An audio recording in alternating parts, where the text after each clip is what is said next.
The Flames had quite a busy weekend on and off the ice, and we're here to talk about it all. You're Locked On Flames, your daily podcast on the Calgary Flames. Part of the Locked On Podcast Network, your team every day.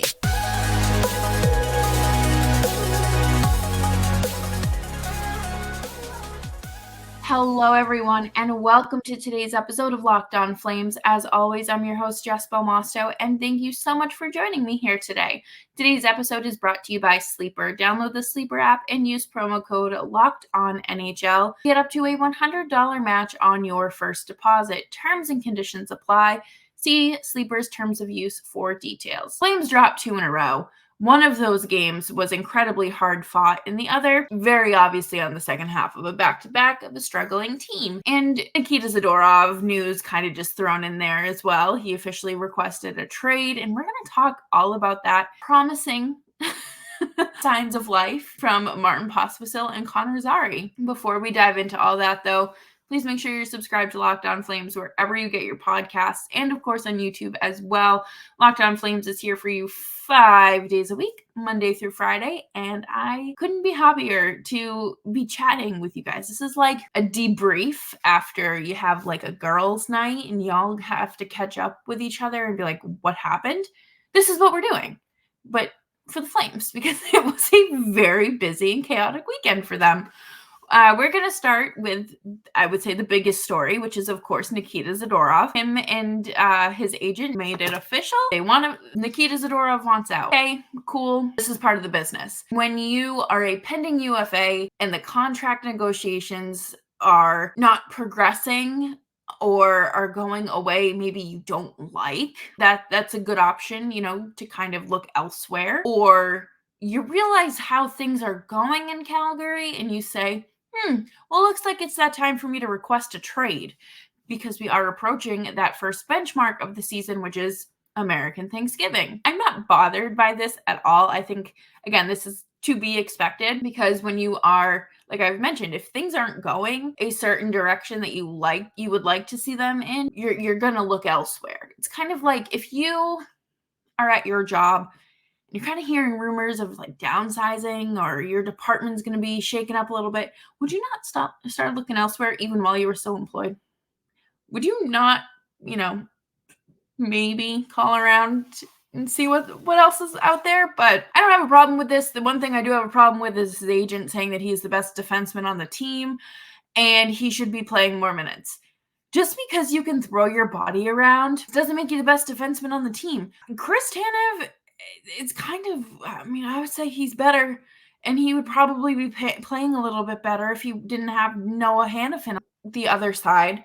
That pairing has been tragic, and it was very tragic during the Toronto game. But I get it. You have to do what you have to do. This is a business. You're going to hype up your client. You want the best deal for him. Is this going to be a rental? Will, you kind of, okay, you'll sign an extension come July 1st or whatever the case may be. And I'm not someone that is confident or comfortable assembling trades. I almost made myself cry trying to figure out Dan Vladar to the Avalanche earlier this fall because I couldn't figure it out on Cap Friendly. And it was just like I was sitting back at my kitchen table in 4th grade trying to do math homework with my parents. I have gathered that the Flames they're doing this on their terms. They are not interested in moving on anyone else's timeline, which I think is fine for right now. But I do think the time is to sell high. I'm not a finance smart person, but I think you sell your stocks when they're high, right? Is that how that works? I've also seen people suggest that the Flames scratch him until he's traded. And while I understand where you're coming from, I do think it is important for these pending UFAs, or really anyone, to know that there is that open door policy that you can just kind of be like, hey, we got to talk to my agent. We would like to see me out of here. And you're not going to be punished for it. There's not going to be any sort of retaliation, because what kind of message does that send to your locker room And I understand, like, it's a business or whatever, but you also want to get a good return for these guys. So you want to make sure they're out on the ice and doing the best that they can to possibly get you the best return. And I'm very interested to see what Craig Conroy does here, because his first trade was Toffoli to the Devils for Sharon Govich. While Sharon Govich has certainly started to settle into the lineup, he is not Tyler Toffoli, who is basically scoring a goal every night. Flames could really use a goal scorer, so it's kind of brutal out here. I'm very intrigued to see what happens. I think that this is more than like I saw some people trying to package up like Matt Grzelcyk with a prospect and a draft pick for Zadorov, and that's not happening. Matt Grzelcyk is always hurt. Why is Craig Conroy going to take on another defense, like more dead money basically? The prospect and the draft pick, one or the other. It does not need to be both. I don't see a world where that happens. And it just, to me, it doesn't make sense. But again, I don't feel comfortable assembling trades myself, but I can certainly dismantle them. Coming up next, we are going to talk about Perseverance and that game against Toronto, and why, even though it was a loss, it's still a positive, like a step in the right direction for the Flames. But before we do that, we are going to take a quick break here, and I'm going to tell you all about eBay Motors. Passion, drive, and patience. What brings home the winning trophy is also what keeps your ride or die alive. eBay Motors has everything you need to maintain your vehicle and level it up to peak performance, from superchargers, roof racks, exhaust kits, LED headlights, and more. Whether you're into speed, power, or style, eBay Motors has got you covered. With over 122 million parts for your number one ride or die, you will always find exactly what you're looking for with eBay's Guaranteed Fit as well. You are looking at a guaranteed fit for your ride every time, or your money back. Because with eBay Motors, you are burning rubber and not cash. With all the parts you need at all the prices you want, it's easy to turn your car into the MVP and bring home the win. Keep your ride or die alive at ebaymotors.com. Eligible items only. Exclusions apply. eBay Guaranteed Fit only available to U.S. customers. Thank you, everyone, for hanging out with me today on Locked On Flames. Hope you're enjoying your day, and make sure you're subscribed wherever you're getting your podcasts, so that way you can listen to Locked On Flames throughout the week. We're here for you Monday through Friday, and Friday was a battle. The Flames, of course, kicked off their little 3-game trip east in Toronto. A nice little game. I mean, it did not start off very, very good. It felt very bleak. I figured by the time the second period rolled around, I could probably just turn it off and go to bed. But I'm very glad I didn't, because even though the Flames were down 2-1, they were still generating chances. They were getting somewhere.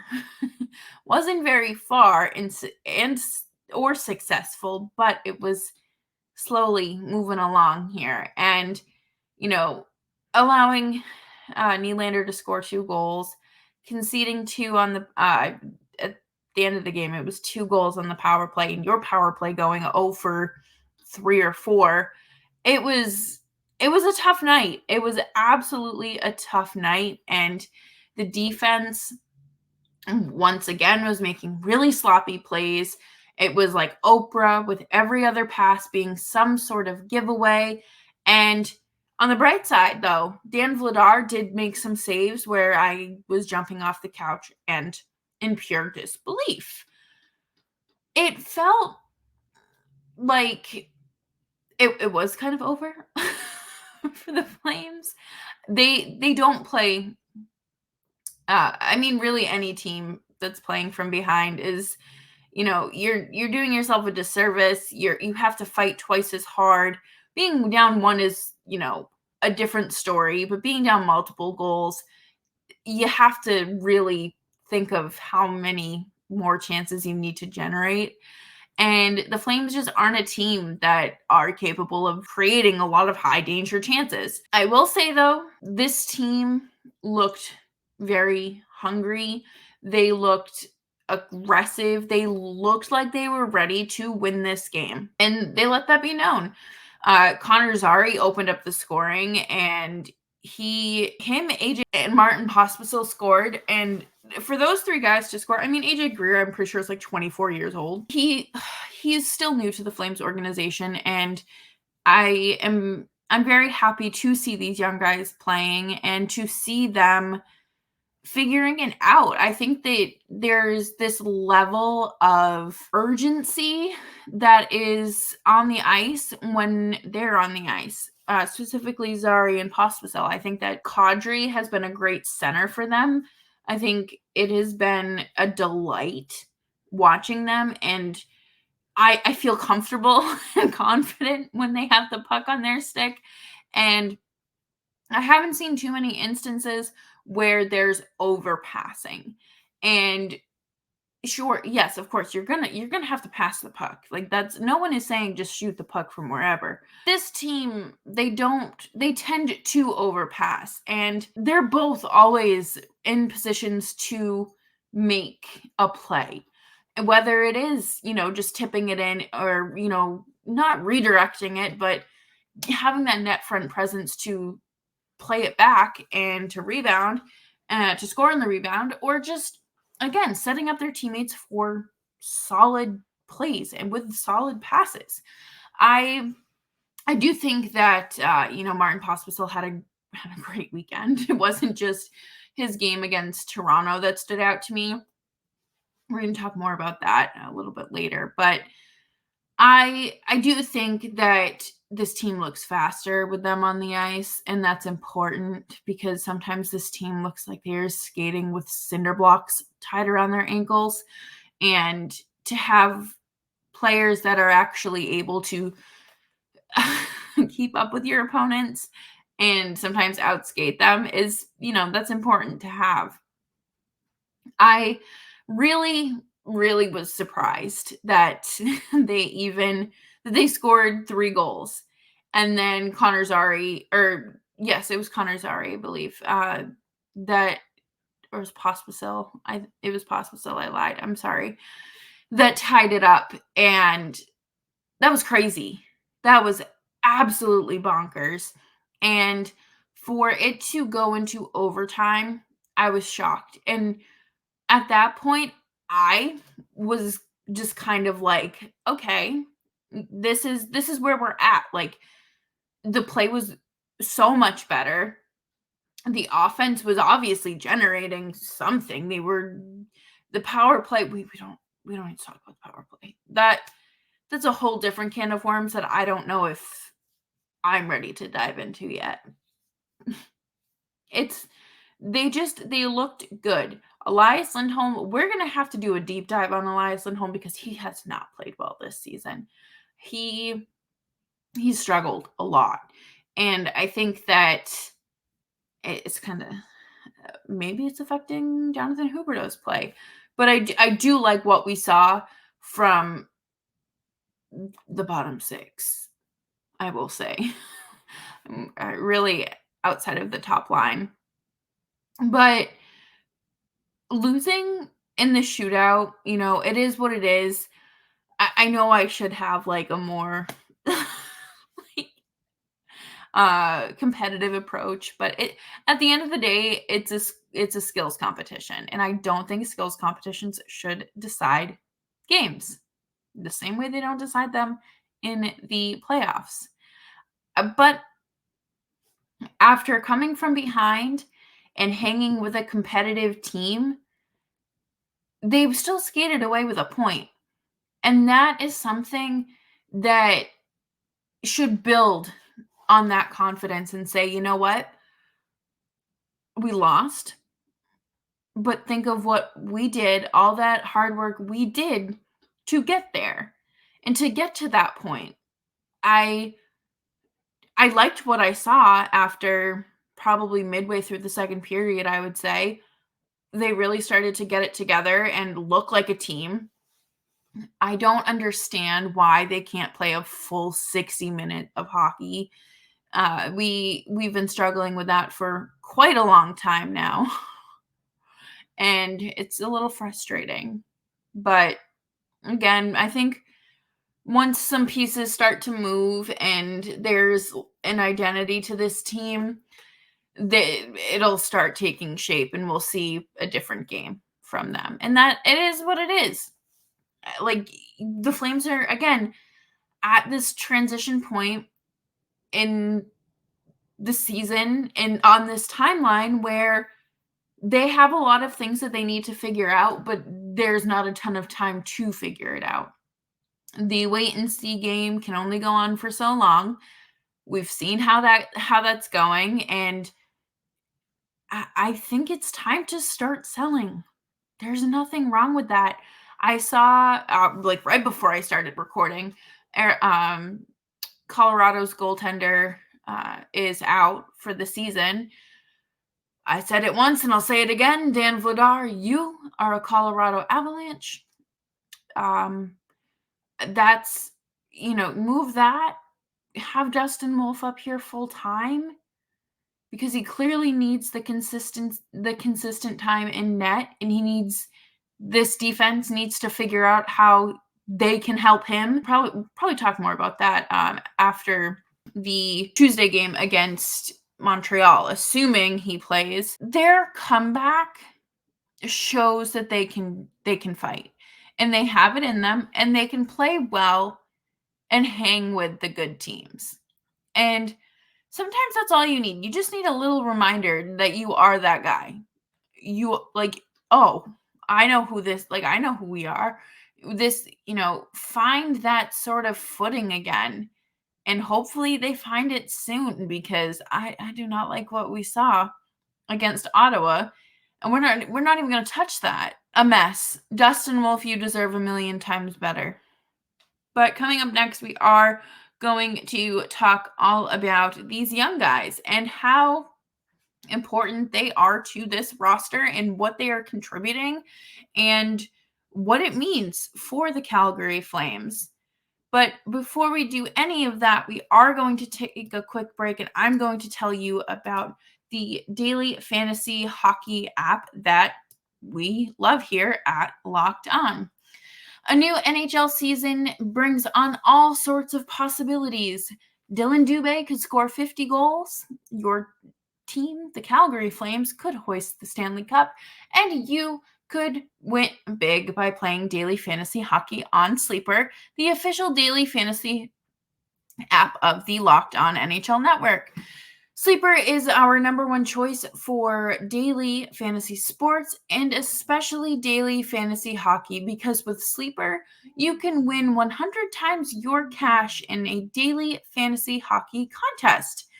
I would certainly be looking into taking Kadri and figuring out, what kind of props he's putting up. And there is this group/team chat function where you can talk with other fans and, kind of pick their brains. Collective Mind, great times. All you have to do is pick whether studs like Jonathan Huberdeau or McDavid, Ovechkin, Crosby, or Cale Makar will record more or less than their sleeper projections in things like goals, assists, saves, plus, minus, and more in a given game. To win a 100 times your bet on Sleeper, you need to correctly predict the outcome of 8 player stats. You heard me, Flames fans. You can win 100 times your money playing daily fantasy hockey with Sleeper. So start paying attention and nail your picks so you can start winning big. Use promo code LOCKEDONNHL and you will get up to a $100 match on your first deposit. Terms and conditions apply. That's code LOCKEDONNHL. See Sleeper's terms of use for details and locational availability. Thank you, everyone, for tuning in to Locked On Flames. You can follow me on X, Twitter, or Instagram, wherever, at Jess Belmosto. I just want to take a second here. We talked a little bit about Dustin Wolf in the prior segment, And his transition to the NHL is not measured. It's not measured on these 2 games. I think that it not only was the last game he played for the Flames in April to, November? 2 very different games. The defense was trash. I'm not going to sit here and blame Dustin Wolf for things that are out of his control. He was left out to dry, hung out to dry. What a surprise by the Flames defense.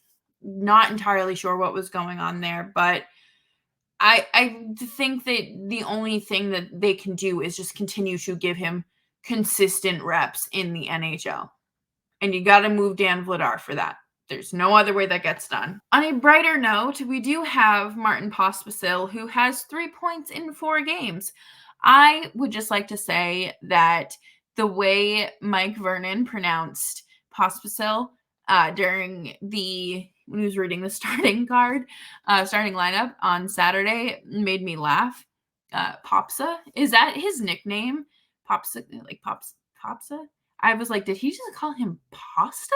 And then he called Dan Vladar, Dan Bedard. And I was like, we got Connor Bedard. When that happened? For him to have 2 goals in 4 games, I'm going to take that as, oh, this kid can actually produce. He's scoring in, those gritty places, and he has speed. He has something that the lineup has been missing, and that is speed. He has a nice shot too, and when he completes a pass, it is like kittens and rainbows and sunshine, because most of the time, it feels like this team cannot complete a simple pass through the neutral zone. It's not hard. I shouldn't say that it's not hard. I don't know. But you don't see that kind of stuff all the time from other teams. So why is it happening so consistently with the Flames? I think that Martin Pospisil and Connor Zary have been really important pieces to this team. And for both of them to be playing significant minutes with the NHL club is important. It is something that this roster needs, not only to score goals, but to also get younger and kind of, send a little bit of a message. Like, there's guys who can do it if you won't. And that's kind of where I think the Flames are at. I think that Pospisil has, filthy hands. He's playing excellent with Zary and Kadri. We're going to talk about Zary here in a second, but both of them are consistently working together to generate chances. That line has been one of the best lines for the Flames, and that's tough. I mean, it's really not, because there isn't much competition there, but they are consistently scoring. They are consistently looking good out on the ice, and Connor Zary having 4 points in 5 games as well, after having such a strange, unfortunate set of circumstances surrounding his time in the AHL in that transition period into professional hockey. I am so glad it is going well for him. And I am impressed at how well he has integrated himself in with this lineup. A young kid, not overly big, and he's still doing his thing, and he looks great out there. And I think that this is something that the Flames organization should really take notice to. Could you imagine how much faster this team would be if Jacob Pelletier was still on this team? He's injured. He's still here. Or Matthew Phillips. Imagine. And I want to see more of this. I want to see the younger guys being played as much as possible. I think that there's a lot of work to do with their defensive prospects. I think that is just an entire different can of worms, because if you're trading away like half of your defense, you're going to need to figure out how to plug those holes. And Dennis Gilbert is fine. Nick DeSimone, questionable on many occasions. And I don't know what else they're going to be able to do. They're going to have to bring guys in, and I'm not entirely sure how that's going to go over. But Oliver Shillington, we miss you. We hope you are well, and your health comes first. So, but if you want to come back and play, door's always open, wide open. But that about does it for today's episode of Locked On Flames. Thank you so much for tuning in on this fine Monday or whenever you're listening. I greatly appreciate all of your support throughout this year as we wrap up. Really, we're coming to an end on 2023 and approaching 2024. And I hope that everyone is doing well, taking care of themselves, and doing whatever they need to do to just stay happy. Hockey is a wonderful escape for so many. And when your team's not doing too hot, sometimes it's better to just walk away. But the Flames, they've been playing better. So let's keep that up. And I hope to see you all on Tuesday.